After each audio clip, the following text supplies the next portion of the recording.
Welcome to the Bubble Top Shop. This is Steve offering everybody a happy Mother's Day.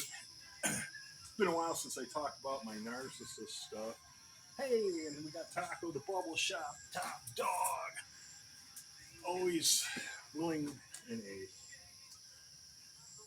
So, being Mother's Day, I was thinking to myself, if you wanted to get rid of your mother for money and you succeeded,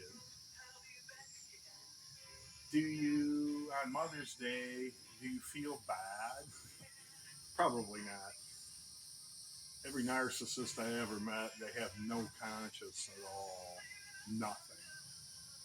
So, happy Mother's Day from the Bubble Top Shop and Taco, our latest twin turbo Corvette bubble top.